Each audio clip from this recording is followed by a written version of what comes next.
যত আলেম থাকতো ওনার সম্মানিত দ্বারা যেত। এত বড় আলেম ছিলেন আব্দুল্লাহ বিন মুবারক। খেয়াল করেন, আব্দুল্লাহ বিন মুবারক হজে যাওয়ার জন্য মনোযোগ দিয়ে শুনেন কাহিনীটা।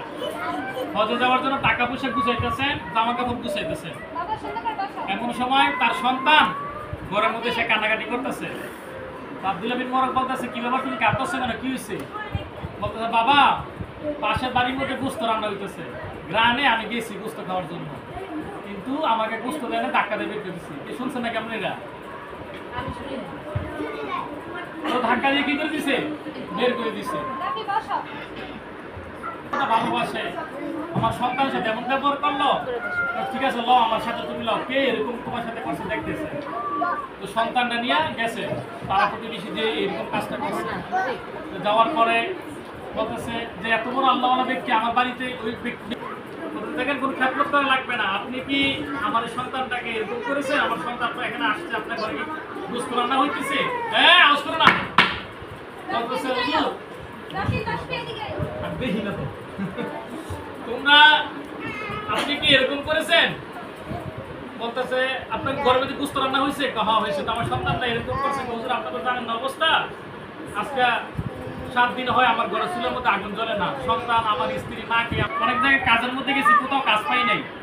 কিন্তু শেষ যখন কাজ না পেয়ে সন্ধ্যা বাড়িতে আসতেছিলাম, এমন সময় দেখি মাঠের মধ্যে একটা মরা গরু পড়ে রয়েছে। এই মরা গরু থেকে চামড়া ছিলছি, ছিলার পর অনেকগুলো গোস্ত নিচ্ছি। এই গোস্তগুলো নিয়ে রান্না করছি। যখন রান্না শেষ পর্যায়ে তখন আপনার সন্তানে হাজির হয়েছি। এখন আমি তো জানি এটা কার সন্তান, এত বড় আল্লাহওয়ালা এত বড় আলেমের সন্তানকে আমি কিভাবে মরা গরু হারাম গরু নফল হজের জন্য যাইতেছিলাম।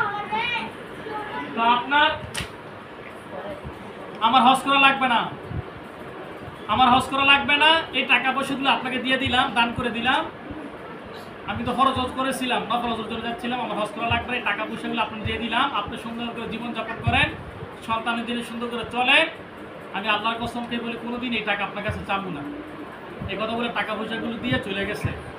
45 দিন হজ করতে 45 দিন লাগে। 45 দিন পরে এই আব্দুল্লাহ বিন মুবারকের বন্ধু এসে আব্দুল্লাহ বিন মুবারকের কাছে, বন্ধু হজ থেকে তুমি কবে আইছো? আব্দুল্লাহ বিন মুবারক বলতেছে, এবার তো আমি হজে যাইতে পারি নাই, যে টাকা পয়সা নিয়েছিলাম হজে যাওয়ার জন্য, এই টাকা পয়সাগুলো আমার এক গরিব প্রতিবেশী অনেক অসুবিধার মধ্যে ছিল, তাকে আমি দান করে দিচ্ছি। কারে মিথ্যা কথা বলো কেন? তুমি সত্যি করে বলো হজ থেকে কবে আইছো? কেন সত্যি এবার আমি হজে যেতে পারি নাই। তো তুমি বলতেছো হজে যেতে পারো নাই, কিন্তু আমি যখন কাবা যখন তফ করতেছিলাম তখন তো দেখি তুমি আমার সামনে তফ করতেছো। সুবহানাল্লাহ। আর আমি যখন সাফা মারওয়া দৌড়াইতেছিলাম তখন যে তুমি আমার সামনে দৌড়াইতেছো। সুবহানাল্লাহ। আমি যখন নবীজির রওজা মুবারক জিয়ারত করতেছিলাম তখন যে তুমি আমার সামনে, আর তুমি বলো হজে যেতে পারো নাই। আব্দুল্লাহ বিন মুবারক চিন্তা করতেছে, আরে আমি তো সত্যি হজে যাইনি, তাহলে কারে দেখলো? স্বপ্নে যখন গেল, ঘুমের ঘরে যখন গেল, আব্দুল্লাহ বিন মুবারক আল্লাহ ডাক দেখ, আব্দুল্লাহ বিন মুবারক তুমি হজে আসো না, তাতে কি হয়েছে? তোমার দান, তোমার ভালোবাসা, তোমার মহব্বত আমার কাছে এত পছন্দনীয় হয়েছে, আসমান থেকে একটা ফেরেশতা পাঠিয়ে তোমার আকৃতি ধারণ করে হজের প্রত্যেকটা কাজকে সম্পূর্ণ করে আমি তোমার হজটাকে কবুল করে নিচ্ছি।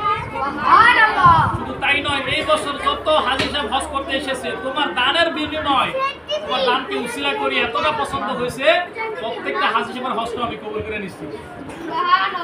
তাহলে এই দানের ফজিলত অনেক বেশি, এজন্য বারবার করে দান করবেন, আর আল্লাহর ইবাদত বন্দেগী করবেন, নামাজ পড়বেন, রোজা করে রাখবেন। আল্লাহ কইছে লা তাকনাতু মির রাহমাতিল্লাহ, পাহাড় সমান যদি কোনো ব্যক্তির গুনাহ থাকে, আল্লাহ বলেন আমার রহমত থেকে দূরে সরিও না, আমার রহমতের দুয়ারে আসো, পাহাড় সমান গুনাহ আল্লাহ মাফ করে দিবেন।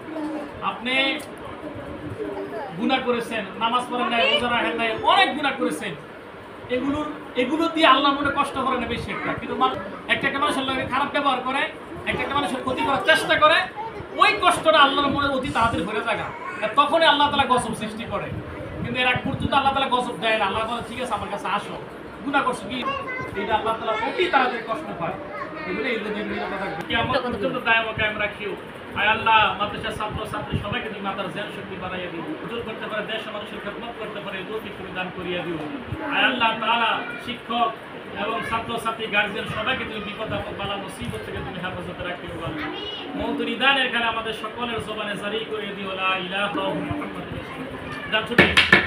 আসসালামু আলাইকুম।